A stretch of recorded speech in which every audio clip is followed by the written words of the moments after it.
बिस्मिल्लाहिर्रहमानिर्रहीम। अस्सलाम वालेकुम। Welcome to my YouTube channel और मैं हूं अदनान चिश्ती। अमीरुल मोमिनीन, मुजाहिदे अहले सुन्नत, फ़ख्रे अहले सुन्नत, चेयरमैन तरीक़े लब्बैक पाकिस्तान हज़रत अल्लामा मौलाना खादिम हुसैन रिजवी साहब के अकीदत पसंद और उनके चाहने वाले उनका सालाना उर्स मुबारक बड़े ज़ौक़ और शौक़ से मनाते हैं।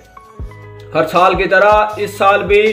19 नवंबर 2023 को लाहौर के अलावा पाकिस्तान के बाकी शहरों में भी उनके उर्स के हवाले से तकरीबात मुनक्कद की गई, जिसके हवाले से आखिरी तकरीब 21 नवंबर 2023 बरोज़ मंगल को चौक यतीम खाना लाहौर में मुनक्कद हुई,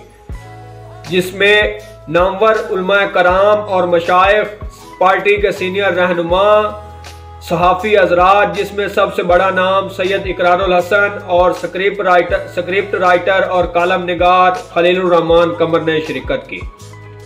उलमा कराम के बाद जब सैयद इकरारुल हसन को अपने ख्यालात का इजहार करने के लिए स्टेज पर दावत दी गई तो उनका कहना था कि मैं एक अदना सा सैयद हूँ, लेकिन फिर भी मैं तरीक़े लब्बैक पाकिस्तान के सफ़ीर के तौर पर दुनिया के मुख्तलिफ ममालिक और मुख्तलिफ प्लेटफार्म्स पर तरीक़े लब्बैक के अज़्म और मकसद को उजागर करने की कोशिश करूँगा,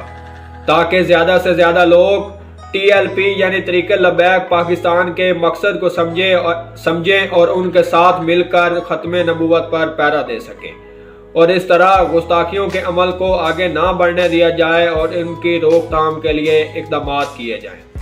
इकरारुल हसन के बाद जब खलीलुर रहमान कमर साहब को तकरीब से इजहार ख्याल करने के लिए स्टेज पर मदऊ किया गया तो इस मौके पर उनका कहना था कि वो उलमा कराम की चंद बातों से इत्फाक नहीं करते, यानी उनसे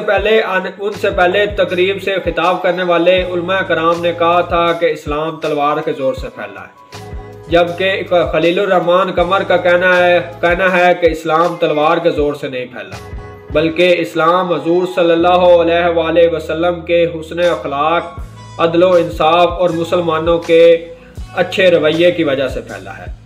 जबकि इसके अलावा मुसलमानों पर जितने भी गज़वात हजूर सल्लल्लाहु अलैहि वसल्लम की हयात मुबारक में हुए वो उन पर मुसल्लत किए गए, ना कि मुसलमानों ने खुद उन पर जाकर पहले हमला किया। इसलिए इस्लाम तलवार के ज़ोर से नहीं फैला बल्कि मुसलमानों के हुस्न अखलाक और बेहतरीन तर्ज ज़िंदगी की वजह से फैला है, क्योंकि मुसलमान हर किसी के साथ अदलो इंसाफ करते थे, किसी को कमतर नहीं समझा जाता था, सभी को एक बराबर समझा जाता था, ना किसी को फौकियत किसी पर हासिल थी। इसके अलावा खलीलुर रहमान कमर का तकरीब से मज़ीद कहना था कि वो शुरू में TLP यानी तरीक़े लब्बैक पाकिस्तान के वजूद को नहीं मानते थे, क्योंकि उनके मुताबिक दुनिया में कहीं भी ख़त्म नबूवत का कोई मसला नहीं था। तकरीब में उन्होंने इस बात का इजहार करते हुए कहा कि मैं अपनी इस सोच पर शर्मिंदा हूँ और कहा कि मैं आप सब से माजरत चाहता हूँ और अब ये समझता हूँ कि तरीक़े लब्बैक का वजूद होना ज़रूरी है, क्योंकि ख़त्म नबूवत इस वक्त दुनिया के तमाम मुसलमानों के लिए एक बहुत बड़ा मसला बन चुका है। कुफार इस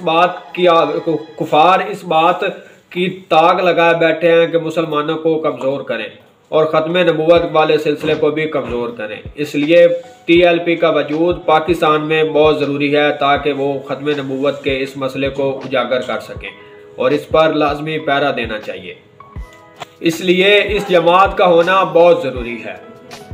अगर अल्लामा खादिम हुसैन रिजवी साहब की बात की जाए तो अल्लामा साहब दौरे हाज़र के दरवेश सिफ्त इंसान थे, क्योंकि उनको दुनिया की कम और आखिरत की फ़िक्र ज़्यादा रहती थी और वो एक सच्चे आशिक़े रसूल थे। इसीलिए अल्लामा साहब ने ख़त्म नबूवत पर पैरा देने का फ़ैसला किया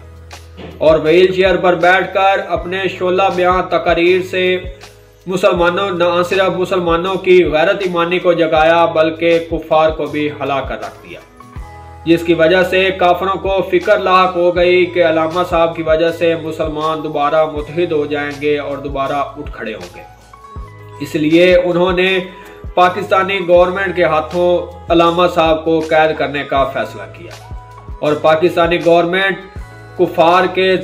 पाकिस्तानी गवर्नमेंट काफरों के कर्जे थले दबी हुई थी, इसलिए उन्होंने अल्लामा साहब को मुतअद्दिद बार उनके कहने पर, काफरों के कहने पर जेल में डाल दिया गया। और बात सिर्फ यही तक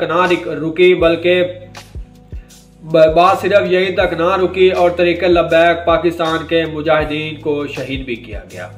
उसके अलावा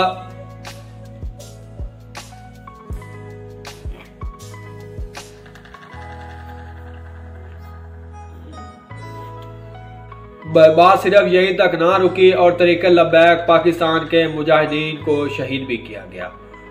उसके अलावा जो मुजाहिदीन गिरफ्तार होते उन पर पाकिस्तानी गवर्नमेंट की तरफ से दबाव डालकर बहुत ज़्यादा तशद्दुद किया जाता कि वो अपनी बात से रुक जाएं। लेकिन ये सब कुछ अल्लामा साहब के और उनके पार्टी के वर्करों, उनके कारकुनों के हौसले पस्त ना कर सकी, उनके अज़्म को ना तोड़ सकी। अगर अल्लामा साहब के खाने की बात की जाए तो अल्लामा साहब को पूरे दिन में 2 रोटियां और 1 अचार की डली यानी आम के अचार का 1 टुकड़ा दरकार होता था। पूरे दिन में वो सिर्फ यही कुछ खाते थे। कुफार की साजिशें तो अल्लामा साहब के ना तो हौसले को पस्त कर सकी और ना अल्लामा साहब को ख़त्म कर सकी, लेकिन बीमारी ने अल्लामा साहब का पीछा ना छोड़ा और इस तरह अल्लामा खादिम हुसैन रिजवी साहब 19 नवंबर 2020 में इंतकाल कर गए। अल्लाह ताला से दुआ है कि अल्लाह ताला अल्लामा साहब को करवड़ करवड़ जन्नत नसीब फरमाए। आमीन।